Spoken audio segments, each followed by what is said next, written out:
why don't we go ahead and get started? It's 12 o'clock. Welcome, everybody. We're excited to have Jeanne Franklin, Chester County's Public Health Director, with us this morning.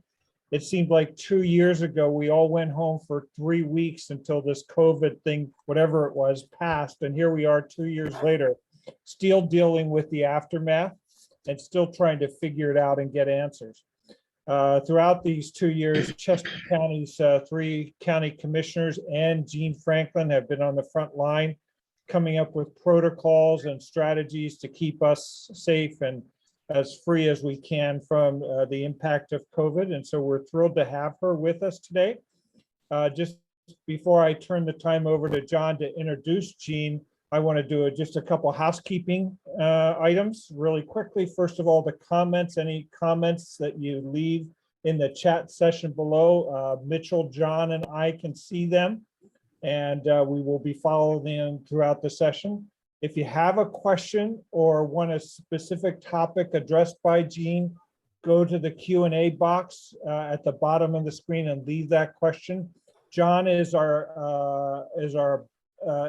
person on the call capable of managing 8 different conversations at a time. So he'll be monitoring the Q&A and we'll make sure that Jeanne addresses as many of the questions as time allows. As far as time allows, we're going to do, Jeanne's going to make a presentation, talk through many of the topics that we asked her to, and then John will lead a Q&A. As we get to 12:45, we're going to be wrapping up.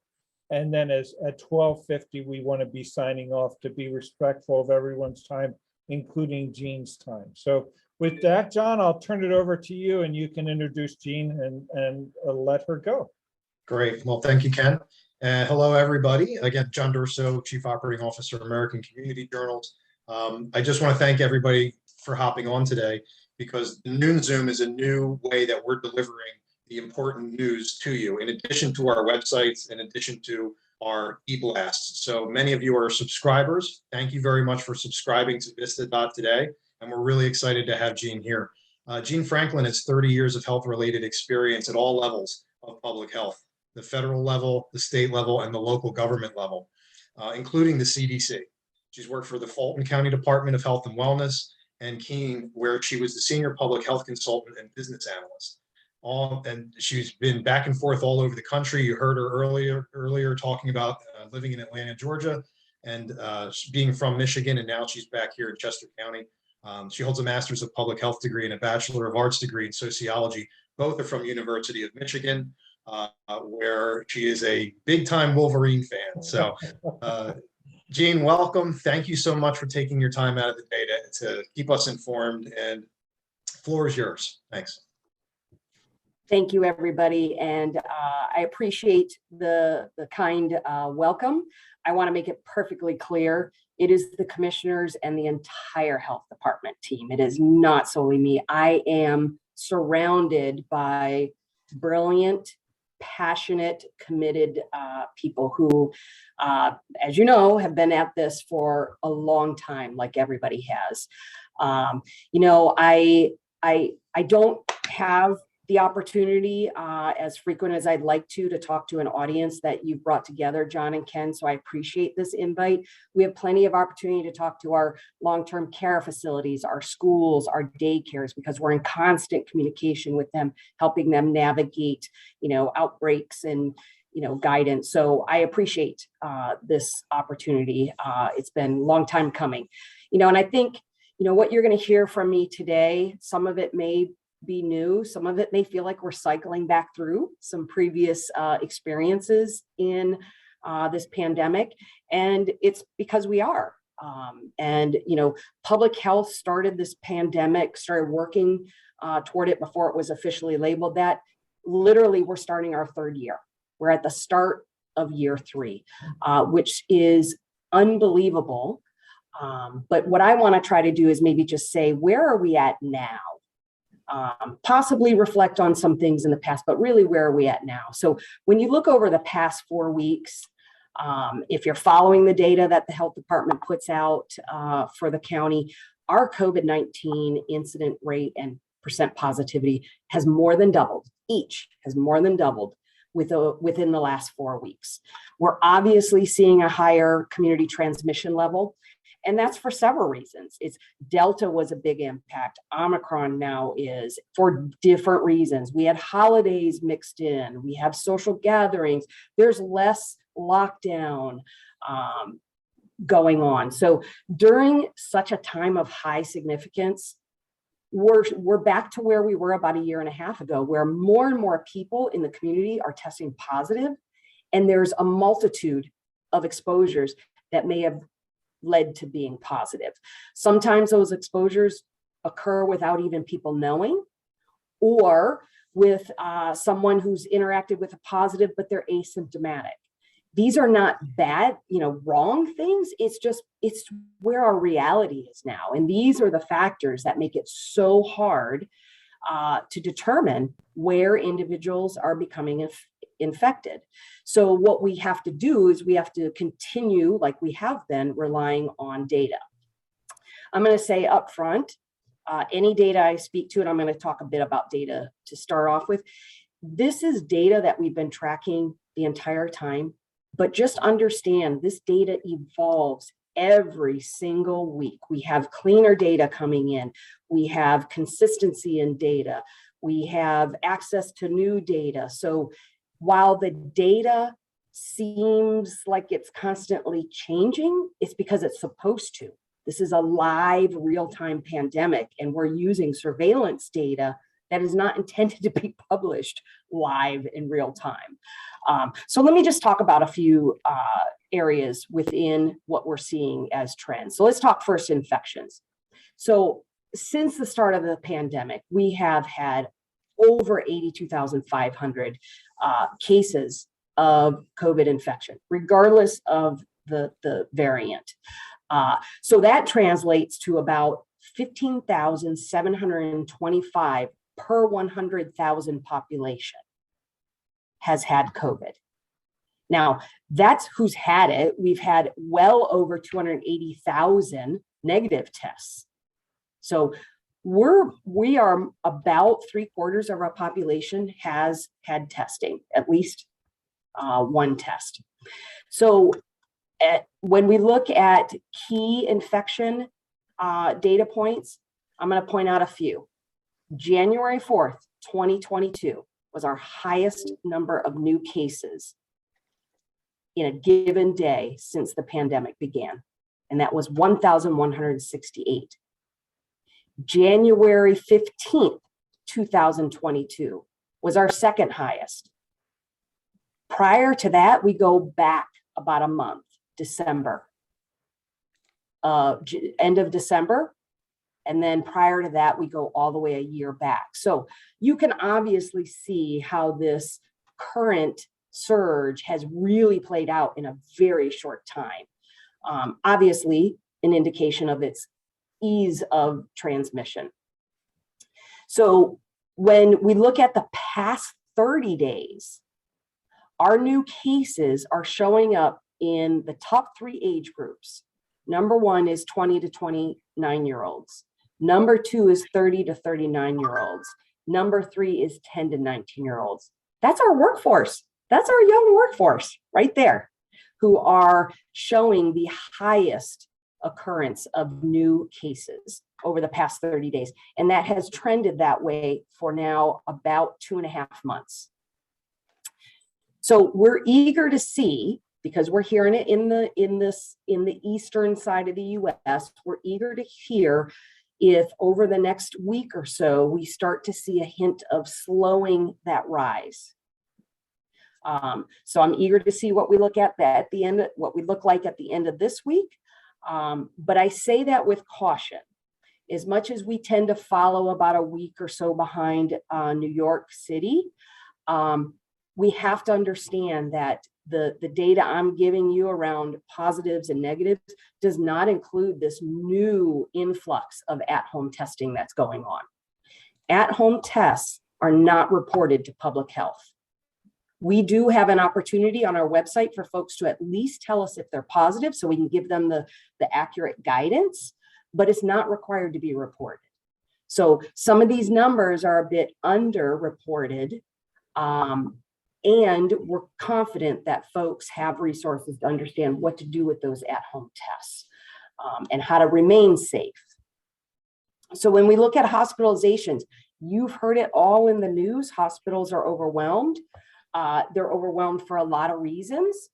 We have some unique ones here in Chester County, but really what they're experiencing, the trend we can share is that individuals who truly require admission into a hospital for COVID-related needs are those that are not vaccinated.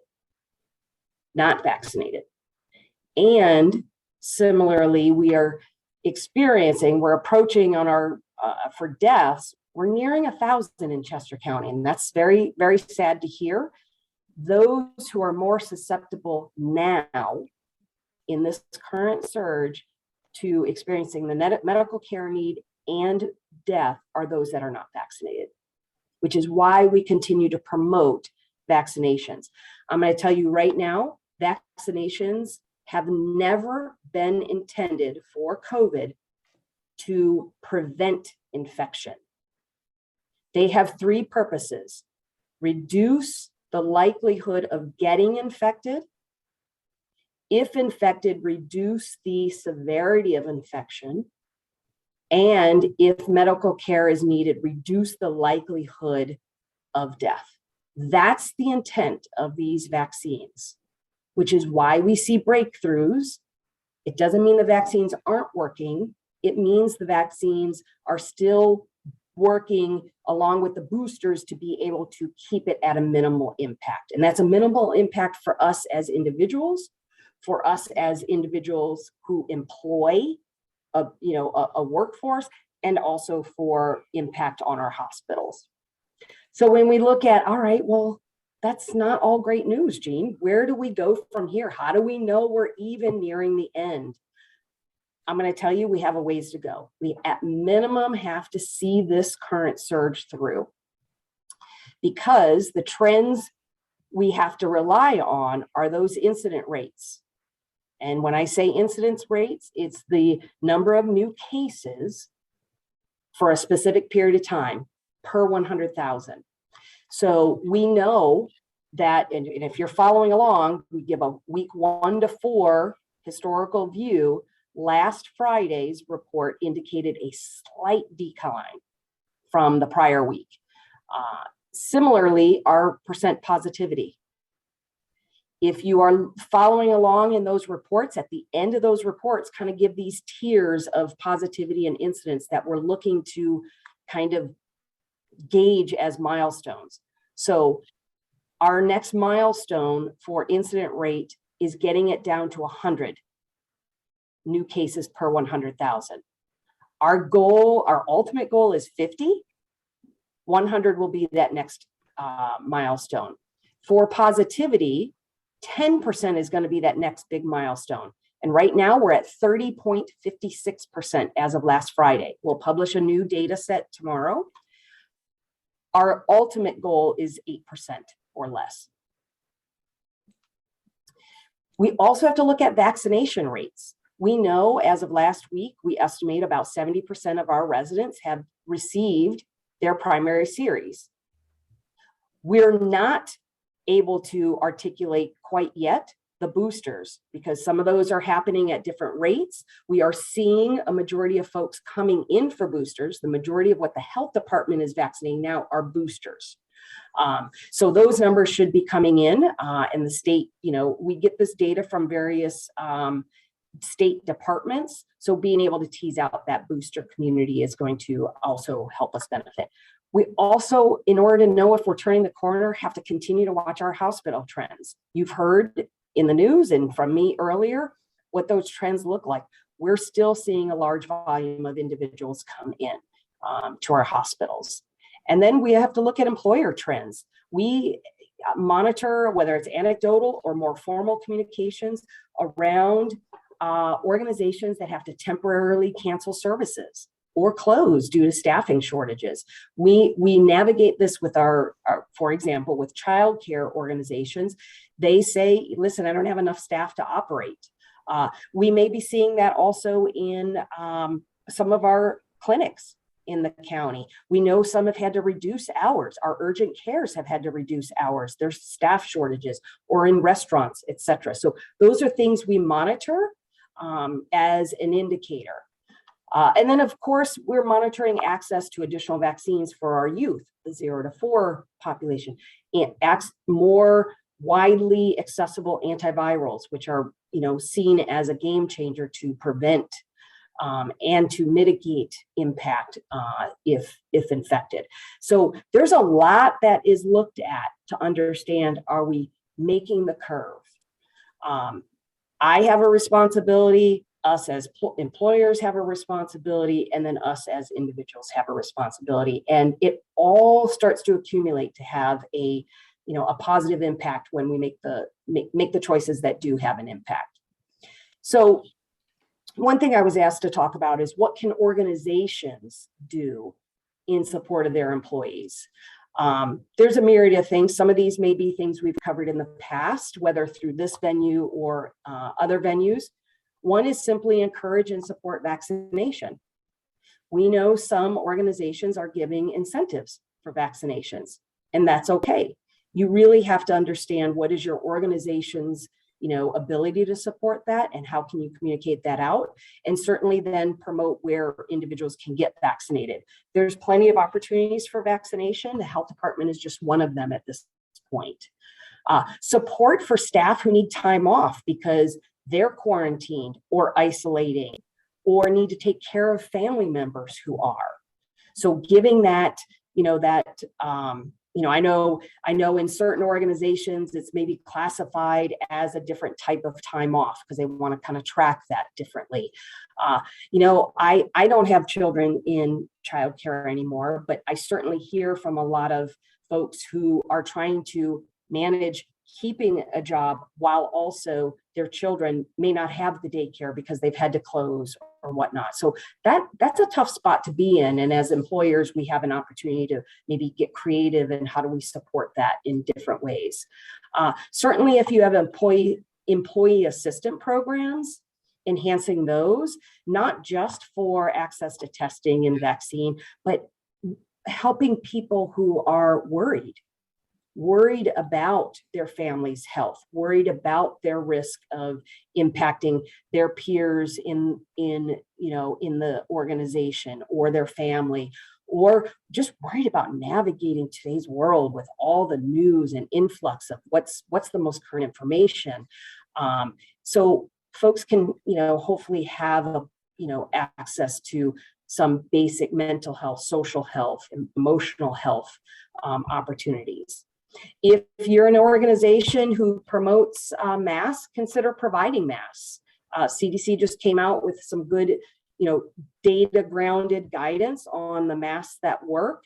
It doesn't mean back then the masks weren't useful, the ones we were using. It's just the pandemic is a living, real-time event, and we constantly are able to gather more science, more data, more studies to say, at this point, here are the best masks, or at this point, here's the guidance around fill in the blank. And then we have a lot of organizations who are interested in testing. So Chester County has public testing available throughout the county. Some of this is at cost, I'm going to be perfectly honest with you, but then there's enough that is at no cost. So individuals don't have to have health insurance. There's federal programs to support those companies that are doing the free testing. Encouraging staff to understand when they should get tested. We don't need to just test to test. We need to test when we know we're going to make a decision based on that test result. And just testing every single day isn't necessarily the right thing to do. So there's resources on our webpage that I would advocate folks go to, and that's very simply chesco.org/health, and then there's a big banner for COVID information.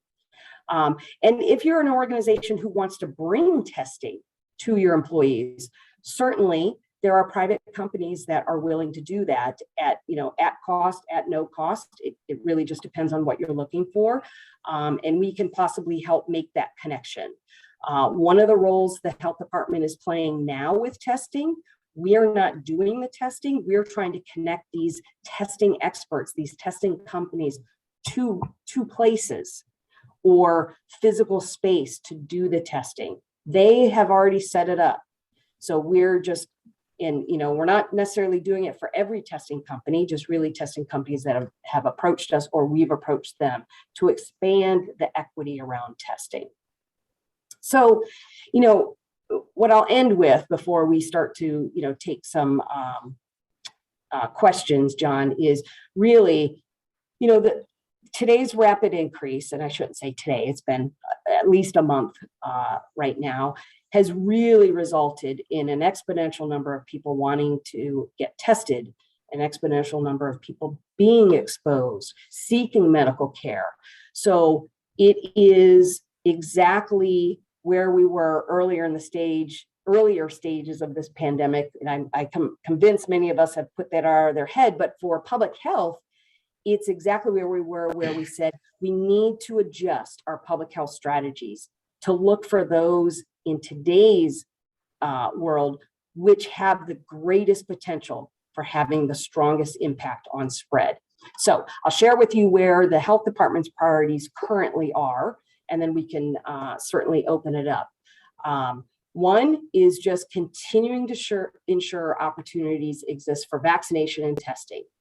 And we do this not only to reduce the severity of infection, but also to take that burden off of our hospitals and primary care providers. So instead of them offering testing, let's push our folks to some of these larger sites or sites all over the county. So then our healthcare and hospital can focus on things that no one else can do but them. We're continuing to work closely with local organizations that serve high-risk populations that are experiencing outbreaks. We need to minimize the impact of that outbreak so that outbreak doesn't close that organization. We're also continuing to prioritize positive COVID-19 case investigations for those who aren't currently eligible for vaccines. So right now, it's our youngest population, or individuals who are at a higher risk of severe illness due to age or comorbidities. And then lastly, because we're in such a high level of community transmission and the recent updates to isolation and quarantine guidance, we have to stop contact tracing as a county for reasons that it is no longer effective, and quite frankly, it's not practical. But more importantly, it's not an effective tool right now with the level of spread to disrupt it. However, we do have to continue as a health department focusing on ensuring that it does continue in these critical areas where individuals are not able to get vaccinations. So childcare centers, healthcare centers, so they stay healthy, congregate care. And these are all levels of congregate care. It could be a small group home. It could be a very large nursing home. Again, so it's not spread throughout a community that lives together. And of course, we can't forget our correctional facilities. So, we encourage individuals, just like we had to in previous stages of this pandemic, to, if they know they're positive, to reach out to their individuals who have been a close contact of theirs. And there's guidance on the webpage for that. Again, it was just updated today to provide the more general public guidance, but certainly employers and organizations of all sizes can continue to use that. So John, I'll pause there. I know I've said a lot. I could talk for days about this, but I really want to make sure we get some of the opportunity to hear from those who've taken the time to join us today. Yeah, absolutely. So I have the fun job of trying to pay attention and write down everything that you're saying to find out if it's been addressed or not. And there's lots of questions in the chat. There's lots of questions in the Q&A. We have 165 or so people on here, and obviously it's a very compelling topic. Thank you very much for your insights so far. So with that, I just ask for everybody's blessing here. And if I don't get to your question, I'm sorry. There's a lot to get through here. So first one I want to go with is So last year, in addition to what we are normally required to submit for Chester County mental health and intellectual and development disabilities, we were also required to submit the following: a COVID-19 health and safety plan. And this is, cut and pasted here. So a written plan on health and safety measures due to COVID-19. This plan must be approved by Chester County AE and ODP. Once approved, this plan must be posted on a camp website. So at this point, do you anticipate that we will be required to submit the same COVID plan for this summer? So I guess this is related to a camp for people with disabilities and mental health.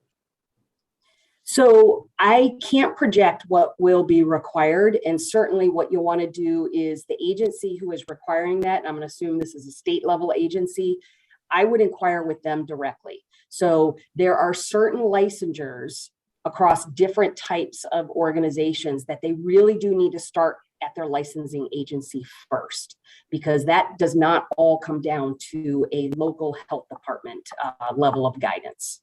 Okay, thank you. So there's a couple of different questions in here that are all going to the same thing, which it seems to be that the public wants to know that can the tests, various different types of tests, distinguish between COVID-19 and influenza? So it's not always about the test itself. It is about the specimen collection method, and if the lab who is processing those is set up to test for both. Does that make sense? So it's not always what comes packaged in that test kit. And we've answered this question a lot of times, through other avenues. You really have to check with who is processing that test kit from a lab standpoint. Okay, thank you. Another one here: is Chester County driving the Delco COVID policy or just Chester's policy? Oh, good question. We are no longer driving, guiding, supporting Delaware County. We actually stopped that, I want to say it was over a year ago. And so they're now under the guidance and support of the state until they are officially recognized as a local health department, which should happen in the next, couple weeks. Okay, great. Earlier in your presentation, you mentioned that Chester County has some unique aspects. Comparing it to New York City, that's easy to understand. What are the top 3 unique things to Chesco that we're not reading or hearing about or being pushed in front of us blatantly? I think you're all hearing about them. And when I mentioned unique, I meant the strain on our hospitals. We all know COVID is a big strain, and we all know the situation that the county is in with having to navigate a couple hospitals closing. That makes Chester County unique from that standpoint. That's what I was referring to. Okay, thank you. There was another question in here about hospitals, like what they, where did it go? Actually, I'll guess you a different one while I try to find that. I've been taking the questions out of the chat and putting them on a Word document, and it's a talent. I'm still sharpening here.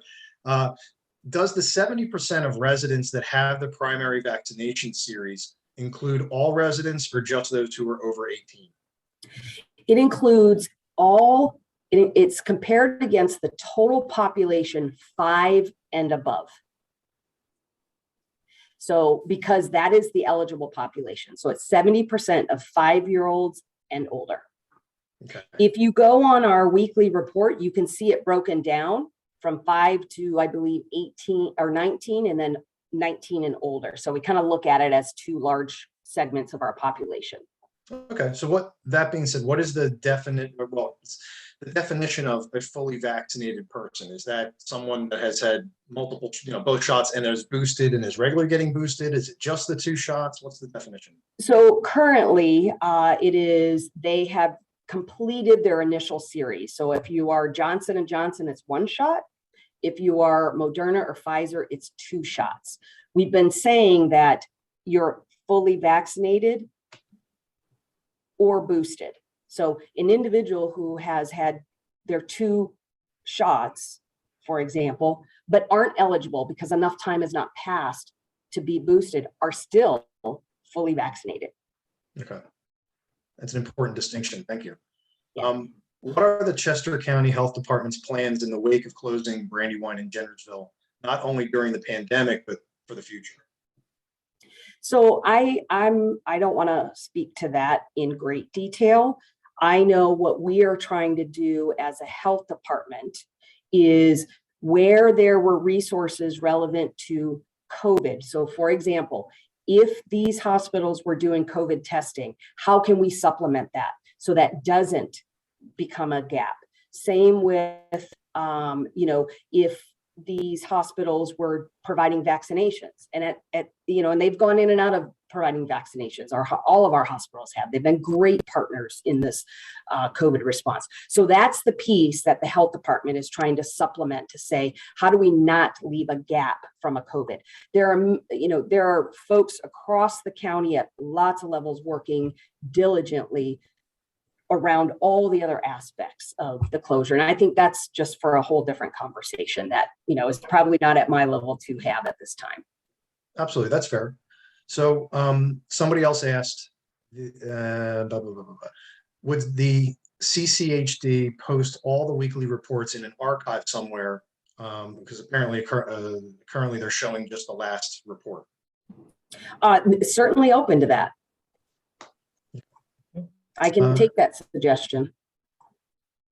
Jeanne, individually, what an individual living in Chester County, what can he or she do to provide maximum protection for themselves with regards to large gatherings, with regards to masks, with regards to going into office? What recommendations is the health department making?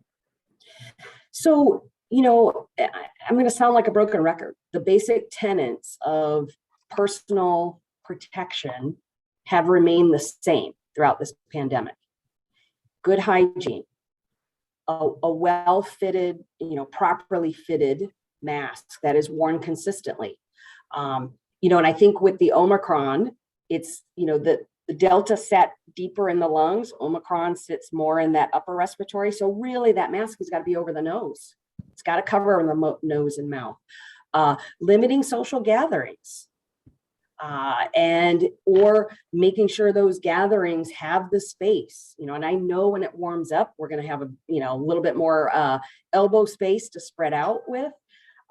It's also, encouraging family members to get vaccinated, helping them get beyond any misinformation or disinformation that may be holding them up. Everyone's experience is different, and not letting someone else's experience drive, your decision solely based on that. Talk to your healthcare provider. And when it comes to, organizational level, I support what the county as an employer is doing, where we're encouraging work from home when work from home can remain effective. Certainly there's plenty of occupations that can't work from home. So offering those additional measures of, making sure folks have access to masks if they're, quality masks, et cetera. So it's kind of the same. We just have to reiterate it, and then use the most current information. And masks just being one example of those.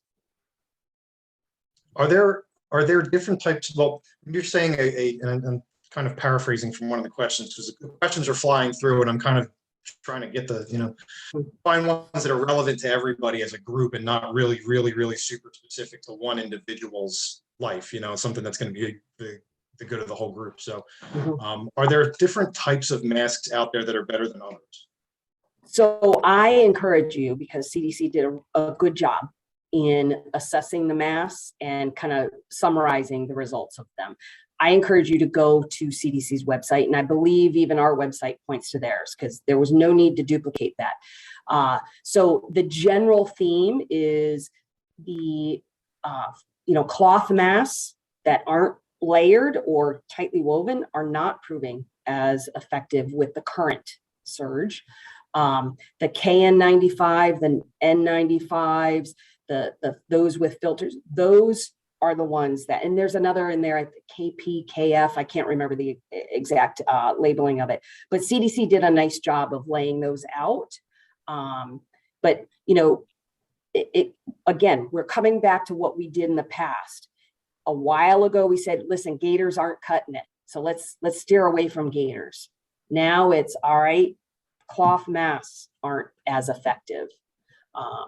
And there is ample access to these masks. And, you know, we encourage folks to seek them on behalf of their employees or guide them to where they may be able to find them readily. Okay. So here's one, and I may need to ask the person asking for clarification. It says, where can we find statistics for hospitalizations regarding being in for COVID versus with COVID? That's a great question. So hospital data that we get goes from the hospital to the state, and then we get the same hospital data that the hospital is showing on their website. So if you have not been to the state health department's website, they do have a dashboard there, and you can, it's called hospital preparedness. You can go in and look. They don't get down to that level of detail, at least not in the last week that I have looked at it. So a lot of that is, as it comes through, the health department, and this is true across the Commonwealth and probably across many states, does not have that level of detail. Hospitals likely do, but it does not get to the health department. So they have to report that data to the state. The state then monitors that and is, you know, interacting and collaborating with the hospitals directly on that. Okay. John, I'll ask a question here. There's really. Yeah, please. It'll give me time to read. Yeah, exactly. So somebody asks, I'm going to read this question, Jeanne, and please respond. They said, we are vaccinated, boosted, healthy, and 72 years old. Would you go out to a restaurant for lunch or dinner at this time? Oh, that comes down to personal choice. First of all, thank you for being vaccinated, boosted, healthy, and living, living it in the 70s. So, you know what, you have to really decide on your personal tolerance level. You know, I know what I do. I do it because I'm a mother, and I do it because of where I live, but not knowing, you know, and certainly the weather is going to play it out. You know, for a while I was only eating on the outdoors, but you know, I hate to answer that because my choice is going to be different. It's like asking me which restaurant would I go to because they, you know, they passed their inspection. So I always assess what is the atmosphere of the restaurant. Are employees wearing masks? Are patrons wearing masks? And if that's what I'm looking for, I may steer that way versus, you know, a different way. Are tables amply spaced? You know, I'm looking for where my personal tolerance level is. Anything else they should be looking for when they go into a restaurant? Table spacing, mask wearing, anything else that they should be looking for? You know, I know some of our restaurants have been, you know, progressive and outright asking people to wear, not necessarily requiring, but asking folks to wear. You know, I think anything else you're looking for is just good general hygiene and food preparation type practices, which is unrelated to COVID. Exactly. Go ahead, John. Also good ones here. I think, you know, I do want to continue on just the conversation for a minute, if I could, around, you know, your personal preferences. You know, because we at our company here, we've got, you know, a really good tolerance for each individual's personal preference. And I think that, you know, businesses, it's up to them to make up their own decisions on how they want to handle their teams and their company culture and stuff like that. And, you know, in the beginning of this, being a person who's networking frequently, I found that there was a lot of, I guess, turmoil, lack of a better word. There were lots of people that I have some friends that worked in a call center, and they were kind of forced to go back into a call center where there was no dividers or barriers or anything put up, and their job is talking on the phone all day. So it's kind of difficult to have them mask and do their job. But I do like where we are as, I guess, a society where the business owners and different organizations that are in charge of making these decisions are being respectful of people. I think it's good. John, I want to say, not only have they been respectful, but I have seen some pretty clever and creative solutions as I walk into organizations, say, wow, that's a great way of protecting that role so they can still do their job and be public facing. So I applaud those efforts. Yeah, a lot of it's hard for me to find questions in the chat because people are responding to what you're saying, agreeing with you, some disagreeing, and so they're kind of putting their comments in. It's not quite really a question, So it's helpful to me if people put questions in. It just makes it easier for me to find them. Do you see the possibility? Do you anticipate the possibility that restaurants in Chester County may be required to ask for a vaccination card, proof of vaccination, in order to eat at the restaurant, like Philadelphia has done or New York City has done? I do not.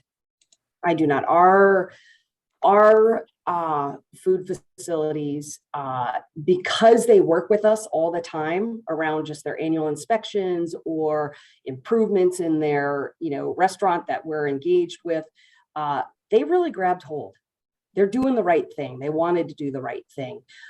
They may decide at their own individual facility level, but and remember, we're out in the community all the time with them, and we're reminding them of best practices, and they're embracing them. So they're doing what they can and what they have been asked to do.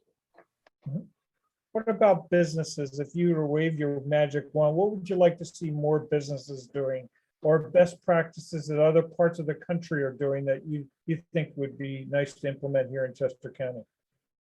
Ken, I have to tell you, my wand flew out the window and I have not found it. Exactly. So, this is what I like about the pandemic. If I have to like something, it's been consistent with what individuals can do and businesses can do. I think what we're up against is the ability to maintain and sustain that. Not only our ability, but frankly, our willingness and we're tired. Yeah, we're all tired. And I get that. I look at it from just the few hats that I wear. But I can't imagine being an employer and having to, carry that weight. So it's not necessarily what's new and different. It's taking the time to periodically pause and say, do I need to strengthen any areas based on what I'm seeing in my staff, or hearing from my staff, or hearing from the health department or other public health officials? So being able to say, okay, you know what? And I noticed this, in lots of places. Wow, my staff are kind of feeling it. What can I do to elevate, get them out of that fatigue or negativity? And the smallest things go a long way. And I know I'm not speaking specific to COVID, but it's a factor of COVID. Making sure you touch base with your team. I'm constantly with my team, but I have to remember to say, how are you doing? Not what are we doing for COVID? What are we doing for the big county? But how are you as an individual doing? So I can, kind of try to meet some of their needs. So it's nothing new and different. It's just being able to say, where is my organization now and what can I improve so this can continue on? And hopefully when we turn this curve, then this, if it's here to stay as an endemic virus, fine. But we're building that resiliency and that recovery, I should say recovery, and then ultimately that longer term resiliency. That's where I would ask organizations to maybe look. And there's resources out there. there's a lot of business owners and employers on the call right now. And one of them was asking, at what and you may not be able to answer this, but at what transmission rate would you recommend that businesses let their employees who can work from home go home?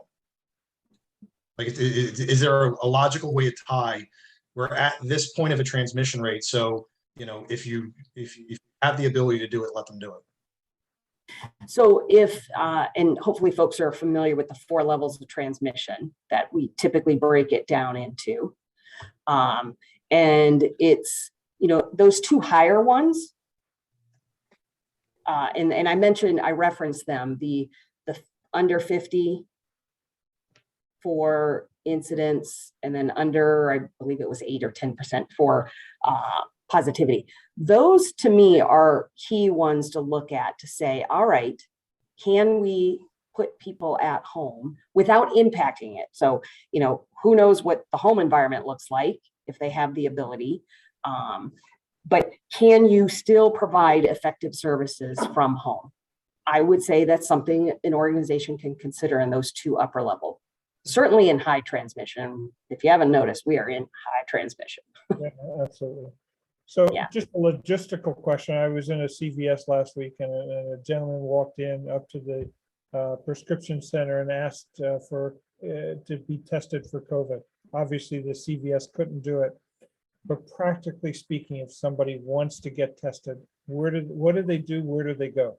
Oh, great question. And probably the most popular question we get in our call center. So the first thing I would do is go to the health department website. So there's a whole testing section, and there's a couple resources in there. One is it kind of gives you some quick links to resources we know are up and running and pretty consistent. It's not to say they all have supplies, because we've all heard in the news, CVS may receive supplies and then an hour later they're all exhausted. But go there because there's opportunity for various types of testing: antigen, PCR, no cost, at cost. There's also a map. So if you click on the county icon, it takes you to the state's website where you can put in your zip code and get a list of all facilities that offer testing. Again, you have to check, because they may be out, or they may require an appointment only, or they may be doing people who have symptoms only. We don't get to control all that. So that would be the first. If you haven't heard, the federal government announced yesterday, actually a day early, that individuals can go online and essentially order 4 test kits to be delivered to their home through the Postal Service for each household. So that's one. And then the other is, and this one gets a little bit more complex. So perhaps if you're an organization, your benefits person can assist employees. And this is also on our website, is how do you get health insurance reimbursement for up to 8 tests? Now, it depends on your policy and all, but that's out there as well. And there's a lot of good FAQs. Again, we didn't recreate the wheel. We just pointed you to CMS's FAQs. So all of those are on that testing webpage. That's a good starting point. So come to the Chester County Health Department website. That's a good starting point. Yes. So what I would ask is that folks do not go to the hospital to get tested. We're hearing in other counties, they're calling an ambulance and wanting to go to an ER, emergency department. Why not? Tested. Explain why not. Why that's a bad idea. Because our hospitals are already dealing with high critical needs of individuals who cannot seek care anywhere else. So we know there's testing elsewhere. Mm-hmm. So there's a lot of large testers that are out there. They're doing hundreds and hundreds a day. So we have 2 minutes left. What you individually and organizationally: avoid public gatherings, wear masks whenever possible, wash your hands. We had forgotten about that. That was like 2 years ago. That was the first wave, right? Everybody wash your hands for 20 seconds. And then of course, get vaccinated. Any closing comments, any suggestions, recommendations you want to make? Yeah, I think the big one to kind of cap that off is, and I know this is difficult, not only for the employer, but for the employee. If you're not feeling well, stay home, particularly if you can work from home while kind of dealing with this, what looks and feels and sounds like a head cold. A lot of these runny noses are COVID, because that's what Omicron looks like now. So, and this is where I encourage organizations to support the employee in that. If they're not well, it's better to keep it within that household. If they can work, great. If they aren't well enough to work, give them that time to heal. Very good. Well, will you come back again, maybe in a month or so, and update us? Yes, hopefully I'll have a positive update, but you know, that wand, it's gone. I hear you. We won't ask about it anymore, all right? We understand you don't have it, but it does help to envision and to imagine what life might be like, right? So thank you, Agreed. Jean. We appreciate your time and You're welcome. preparation. John, thanks for reading about 800 questions and coming up with the best ones. Thank you, everybody, for participating. We'll bring Jean back and have multiple sessions like this. So we'll sign off. Be careful, be well, and get vaccinated. All right. Take care. Thank you. All right.